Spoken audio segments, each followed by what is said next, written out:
Shalom. First and foremost, I want to give all praises, honor, and glory to Yahweh, Bahasham Yahweh Shai, Bahasham Rachakudash. Double honors to the elders and the apostles of Great Millstone, and peace and blessings to the elect. And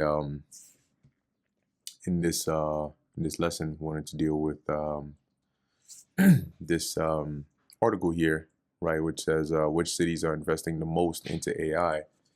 And what you're pretty much seeing, as it already mentions here, is this global AI race, right? As to where at some point, right in the past, you had what was known as the global arms race. Now the new race is for AI investments, advancements, technology. And immediately, right, what I thought about was Revelation 12 and 12.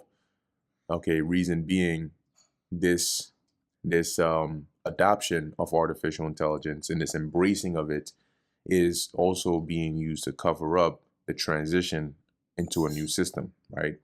When people look at AI, most people look at it even from a standpoint of not having a detailed understanding of it. A good amount of people look at it as like convenience, when they think about ChatGPT or Claude or Grok or these different chatbots that are using these language models to power them, and how businesses can automate things. Like they look at new capabilities and growth. So most people look at it in a positive light. And that's why so many people are rushing and pushing towards it. This is a very, very convenient way to attract or usher in, a new digital world. Okay. In the past, when they would mention smart cities, they would mention smart cars and the Internet of Things. It was, we would talk about it like, yeah, smart cities, and then you wouldn't be able to go past a certain distance from where you dwell, or you would lose signal or service or whatnot. Now we're seeing like how that becomes possible, right? With this new age of technology and these technological advancements. But it's like a driving factor or a catalyst to speed up the transition into the new world, and with all this going on, introducing a micro CHIP as part of it, or part of interacting with it and becoming a part of not just the Internet of Things, but the Internet of Bodies.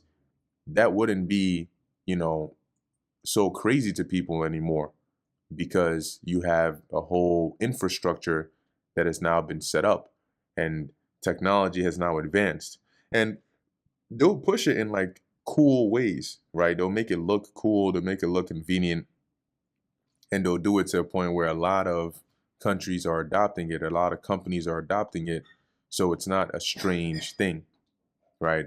At the time when you had like Sweden adopting the micro CHIPs, or back in 2017 when you had, I think it was 3 Squared Market, using and mentioning,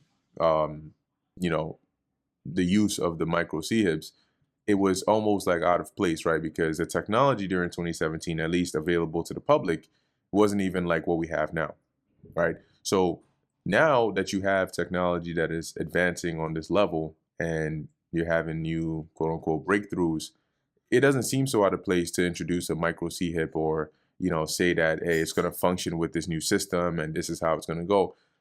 People are going to be down. You'd be surprised. You'd be surprised. But anyway, let's go into this real quick. Pretty interesting, the percentages here. And these numbers are from, I believe, 2023, 2024. So it says, as the global AI race heats up, growing share of AI funding is being funneled into a few dominant tech ecosystems.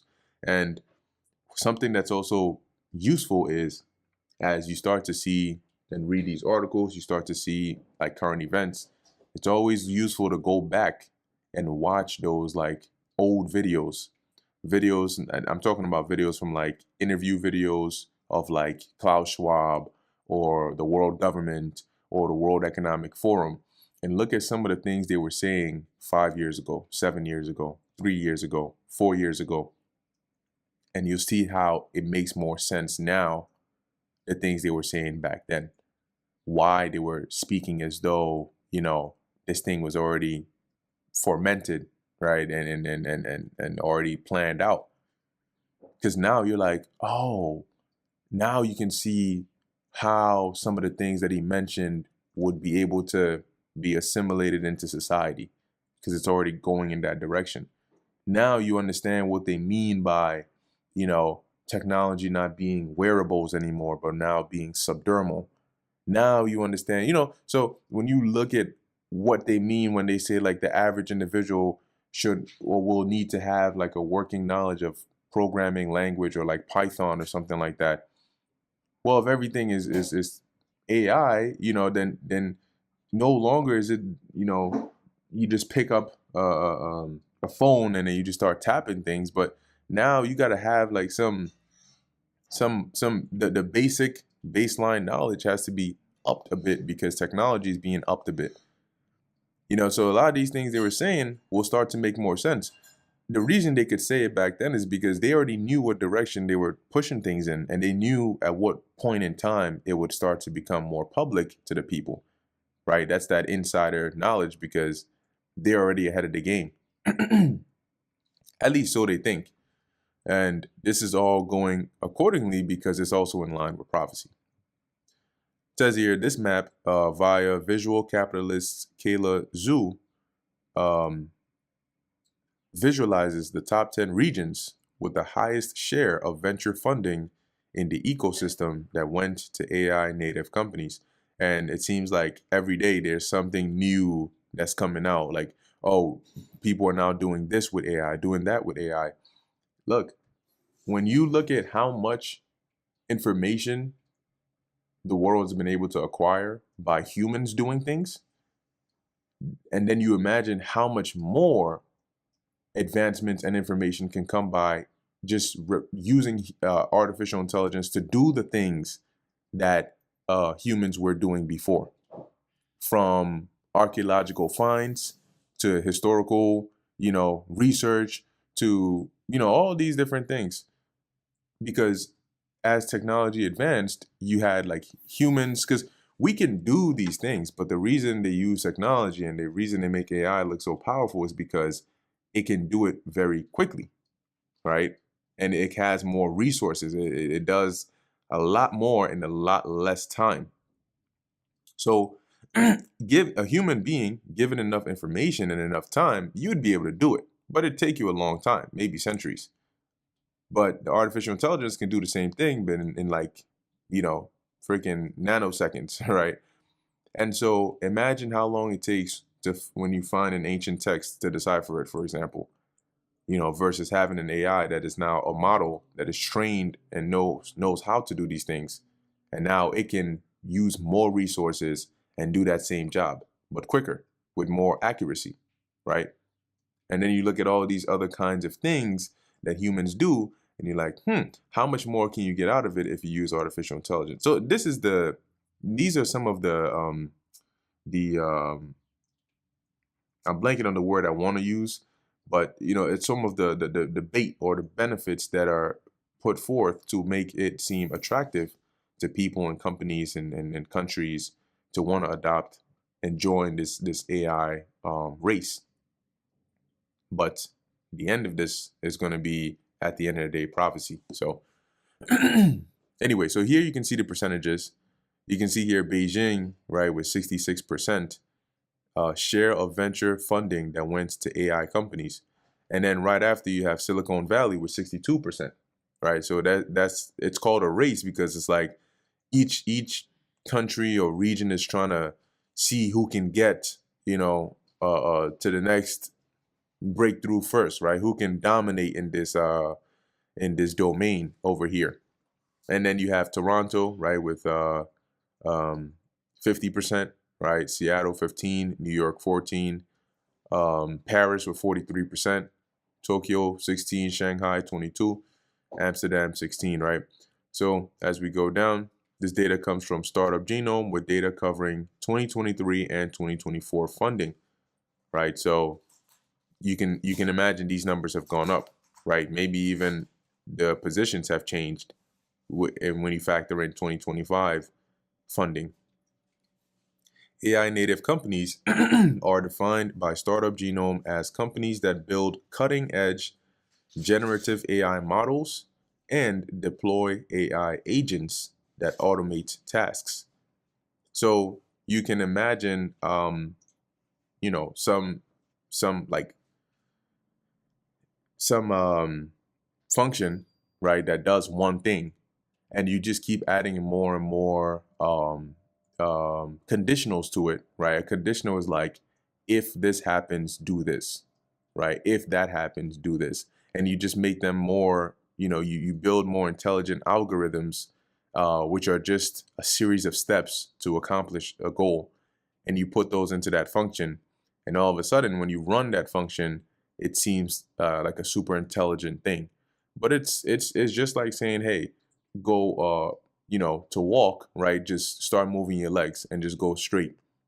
And then eventually you're like, whoa, that's not going to be enough, because what if there's something in front of you? You don't want to walk into it.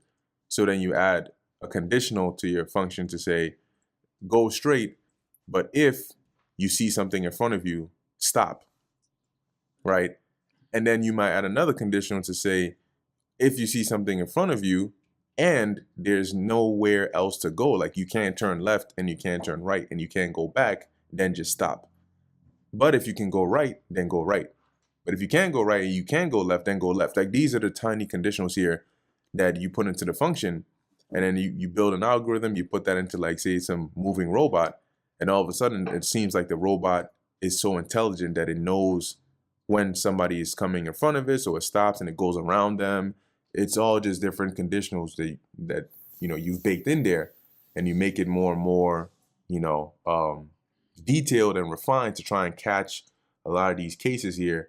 And then all of a sudden you got this model here that's doing things, right?